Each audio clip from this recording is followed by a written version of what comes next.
What you resist persists. We've all heard that expression. But is it true? Let's explore it. So, what if it isn't resistance that's holding you back, but it's how you're using it? Let's start with what resistance actually means. Resistance is the pushback we feel against our emotions, our fears, or even the world around us. It's that inner voice that says, I can't do this, or the fire in your gut that says, this isn't right. But here's the thing, resistance is neutral, it's not good or bad. It's how we respond to it that makes the difference. Let's talk about when resistance becomes a trap. Imagine you're feeling overwhelmed by emotions, fear, anger, grief. Instead of sitting with those feelings, you push them down. You avoid them.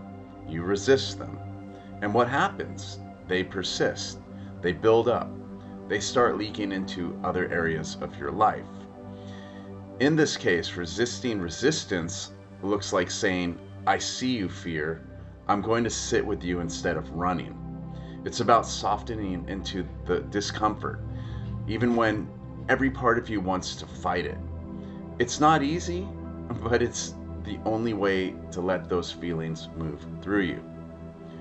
But there are moments when resistance isn't the enemy, it's the ally. Think about standing up for what you believe in. The resistance in Star Wars didn't back down, right? They leaned into their resistance and used it to fight against oppression. In this case, resisting resistance would be counterproductive. Imagine if Luke Skywalker said, you know what? Maybe I'm overreacting. Let's just accept the Empire. That wouldn't fly. Resistance here is the fuel for action and change. It's the fire that ignites revolution. Now here's where it gets tricky. Sometimes we resist resistance when it's trying to help us. We tell ourselves not to feel angry when someone crosses our boundaries. We ignore the urge to speak up when something feels wrong. This is where resistance is like a fire.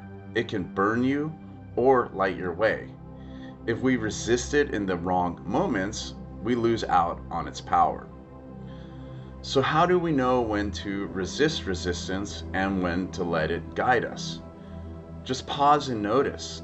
Ask yourself, is this resistance coming from fear or purpose? Lean into discomfort. If resistance feels like avoidance, like running away, it's probably time to resist it. Act with intention. If resistance feels like a call to stand up, lean in. Let it fuel your action. It's not about getting rid of resistance, it's about working with it.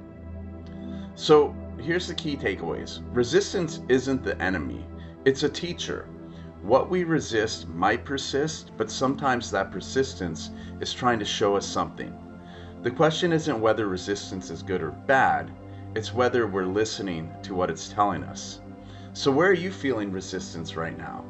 Is it keeping you stuck, or is it calling you to act? All right, everyone, as always, I love you, and until next time, peace.